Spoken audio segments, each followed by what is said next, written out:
Welcome to episode 62 of Published. Today we're doing a special episode for you. Our in-house publishing consultant, David Endris, has compiled some of the most common questions we get from authors. So today he's interviewing me.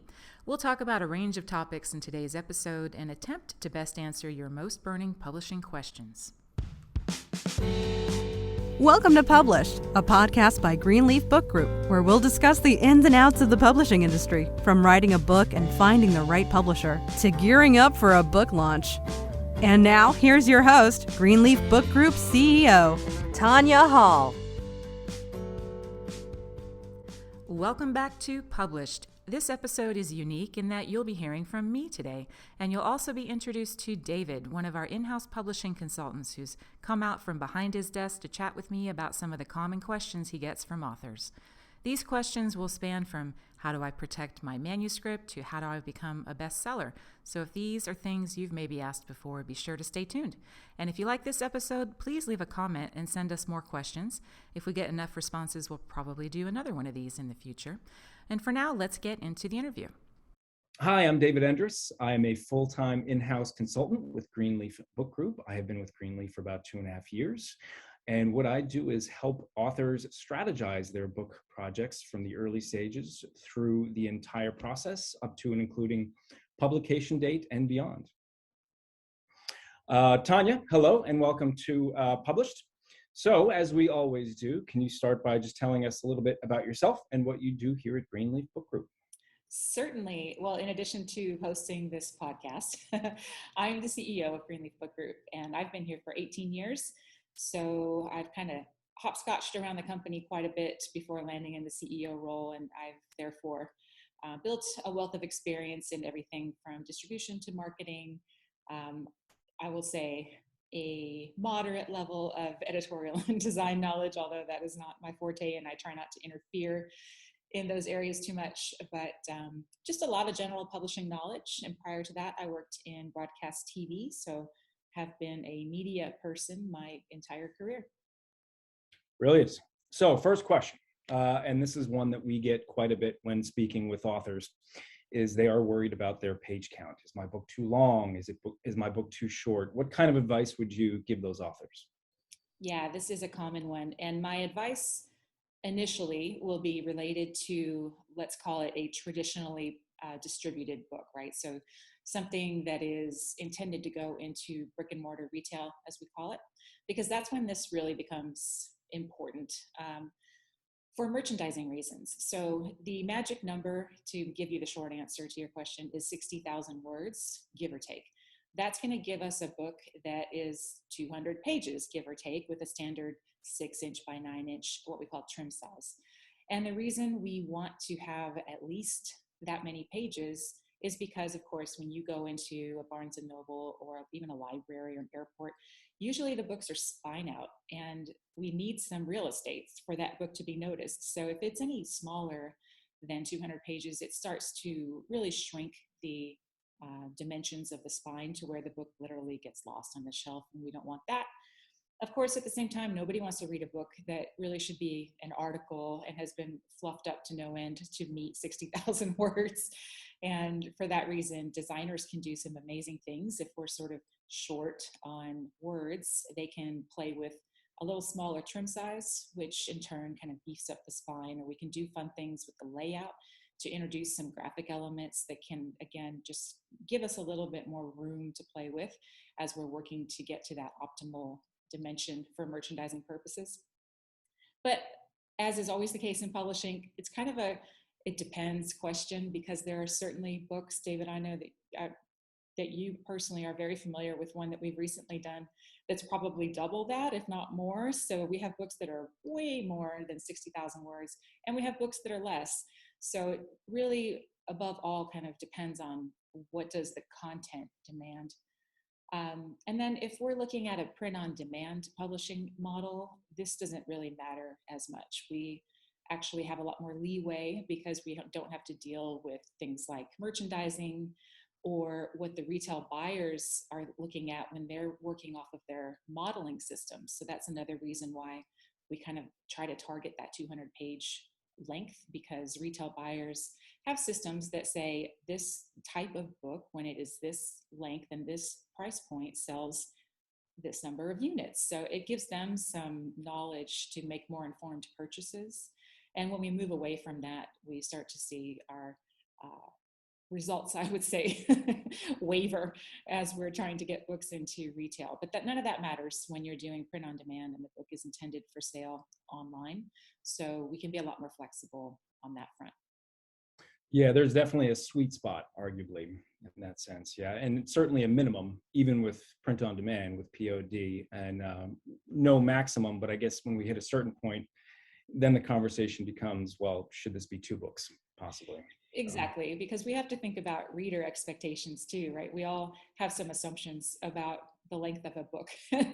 And I think, you can look at something and think like, sheesh, that book is tiny, there's nothing to it. Or you might, or you might think that's a relief. Or you might look at something that's, 600 pages and think, oh my gosh, I don't know if I can get through it. So we also have to think about the reader experience when we're considering length.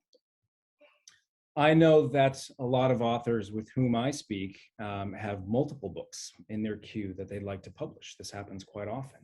What would you say to an author who's undecided on which to go with first, if they're in different genres, for example, or they're on different topics? That is a common one, and especially when those genres are sort of parallel to each other, or the content can be complementary. We see this in business and self-help quite often. And I would say think long and hard about the audience you're trying to reach. And there may be more than one, but what is the primary audience you're trying to reach? And then which genre are they in? Also, where's your platform? So if you're a business leader, and we've seen this before, we have business leaders who are maybe experts in strategy, and they say, well, I feel passionately that the ideas in strategy can be brought to the self-help readers. And it's a little bit of a difficult leap to make, because that business leader's platform is in the business community. That's where all of the people who are eager to read that person's content are. That's where probably most of their community, if you will, is centered in this business community. So it's sometimes difficult to make a leap into a genre where you just don't have any brand, really. So think about that. Where's your support? And if that circle of support aligns with a certain area of content that best serves your audience, that's the magic formula. Got it. Yeah, very insightful.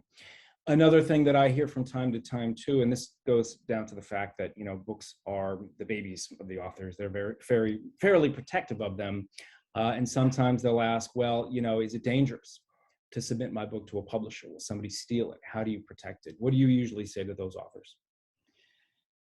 I understand where the concern is coming from, but really the risk is quite low. That being said, most publishers are used to hearing this concern, and a decent publisher will readily give you an NDA, a non-disclosure agreement, so that you can feel protected on the front end as your book goes through these review processes. But the reason I say it's fairly low risk is publishers are publishers. Publishers are not writers. So for the publisher to make any use of the work that they might allegedly steal, they'd have to be passing it to another author, and that author is not you. They don't have your experience that led to the voice that comes through in the book, and things would sort of fall apart in the promotional period because there wouldn't be any alignment between the original author and then whoever this new person is that's representing it. So I think probably what is more common is that an idea will be, let's say, iterated upon in such a way that someone who submitted a manuscript to a publisher says, that's awfully close to what I submitted. And it's not an exact copy, but they may be worried that they have something so fresh that someone else is going to run off with this fresh idea. And to that extent, I would say then you need to work to really make sure that your unique voice and whatever it is that makes you the person to write this book shines through in that manuscript. And then really it's pretty difficult for someone else to come in and hijack it. Now, once you've got the work written, you just by virtue of writing it have copyright protection. But for that to be enforceable and for you to have legal remedy, if some infraction were to occur, you need to have your copyright registered with the Copyright Office. So quite often your publisher will take care of that for you. It's certainly worth making sure that somewhere in your publishing agreement that element is buttoned up so that you have that protection. But yes, you have a copyright by virtue of just writing the book, but you need to register it for it to really be enforceable. And I will also add this notion of a poor man's copyright, where you drop your manuscript in the mail to yourself, is only going to cost you some postage. You're not going to get anything out of it. That is a myth. You cannot actually copyright your book that way. Good to know. Yeah. All very helpful. Another thing that comes up a lot when I'm talking to authors is, because we are a hybrid publisher, I'm asked what that actually means. And there certainly seems to be a bit of confusion in the industry of the differences between the different publishing options, the different verticals that an author can pick to bring their book to the retail market. So could you just kind of let us know sort of the difference between self-publishing, vanity presses, hybrid, and the traditional model? Yes. And like you said, there is a lot of confusion around these terms, partly because there are different iterations of the hybrid publishing model. And the word itself really only has started to sort of regularly be used in the last 10 years or so. So the way that I frame it is, we are literally a hybrid between self-publishing and traditional publishing, in that, like the self-publishing side of things, our authors invest in the production of their work. They maintain creative control and their intellectual property rights. But drawing from the traditional side, we bring a team of experts to the table, and we bring distribution muscle on par with the traditional publishing houses. So the difference between hybrid publishing and self-publishing, in my mind, is quality and distribution. Hybrid publishers vet, and they have a selective process by which they screen incoming material because they have quality standards. Why do they have quality standards? Because they have to sell the book.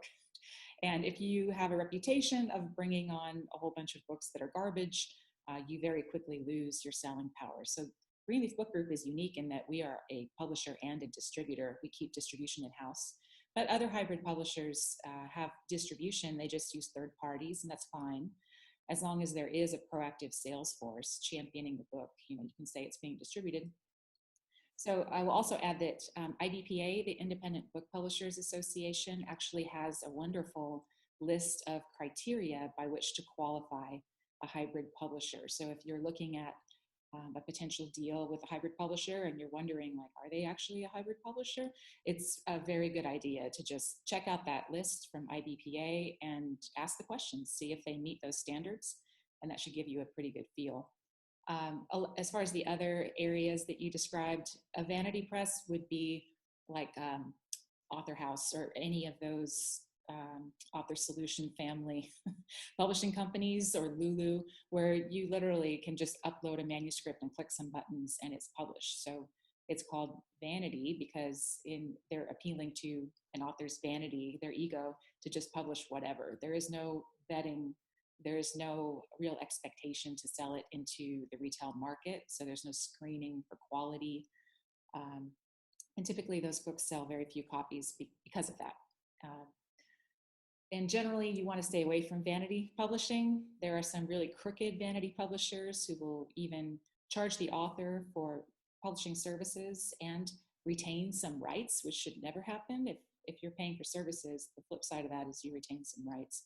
So be careful with vanity publishers. There's a great website called Writer Beware, where you can research if you are starting to suspect that maybe that's what you're dealing with. And then the self-publishing side, I would actually say that can be the most gray, because you can start with a true self-publishing approach where you are the general contractor and you are hiring the designer and the editors and probably the marketing support, and you are tackling distribution on your own. But that's probably where you're going to hit a wall, because most retail accounts won't deal with an author who just has the one-off book. So at that point, you may turn into a self-publisher who is working with a distributor, in which case all that means is you're sort of like your own independent publishing company. So David, I would invite you to add to that, because I feel like it was clear as mud.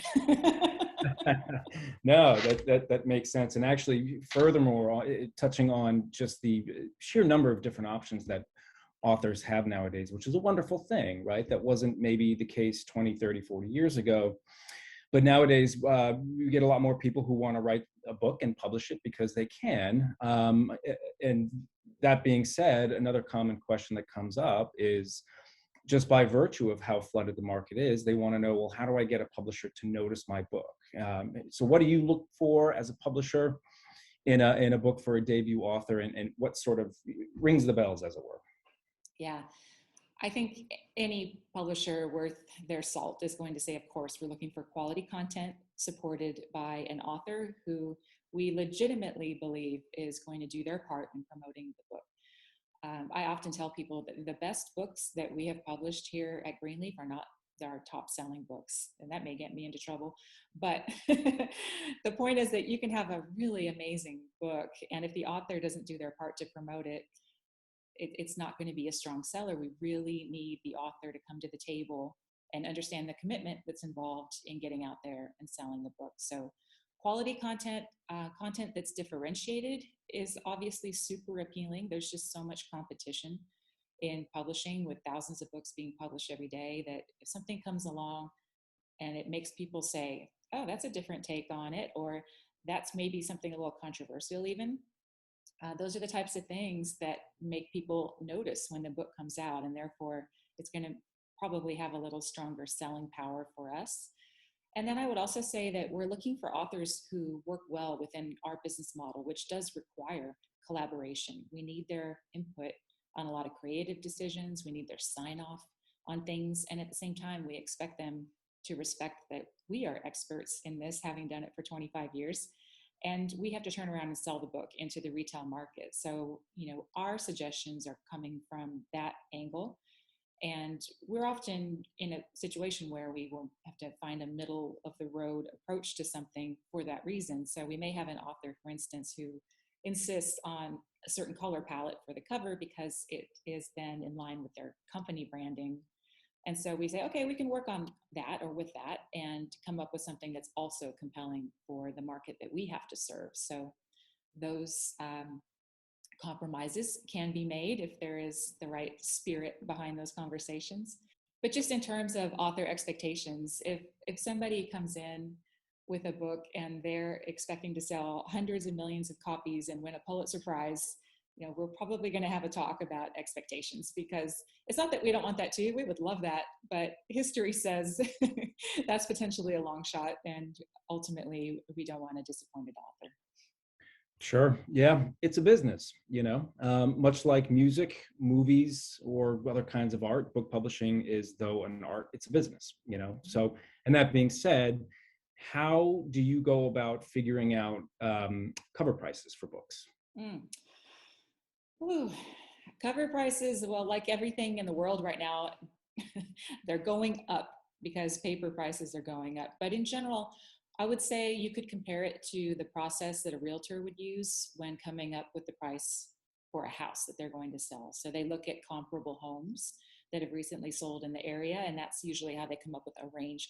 We do the same thing. We look at comparable books that are in an author's genre, that have a similar page count, that are the same binding, whether that's hardcover, paperback, and are fairly recent. And then we'll get a sampling of what those price ranges are and present that range to the author. So it might be like, okay, we're seeing we could do $26.95 to $29.95, and we'd be fine anywhere in that range. Now, if you are a first-time author, we're going to gently nudge you towards the $26.95 end, simply because it increases your chances of buyers taking a chance on the book. And I mean both the retail buyers at the corporate level who make the decisions about what goes into the store, and also readers, right? So if they don't know you and they haven't read your work before, they may be put off by a price point that's too high. It's just too much of a risk for them to take. So very often you can start at that lower end of the range, and then as you move into new editions and even additional printings, you can raise the price once demand warrants. So it's very much supply and demand. And it's a delicate balance between the two. Switching gears here, and this is a big one for you, and a question that I field on a regular basis is, how do I become a bestseller? What does it take? Yes. this question. Let me answer that in two ways. First of all, I used to sort of turn my nose up at the notion of working to become an Amazon bestseller because in fact, even in my book, Ideas, Influence, and Income, I think I still take that position. So it's probably time for me to do a new edition because I've been converted.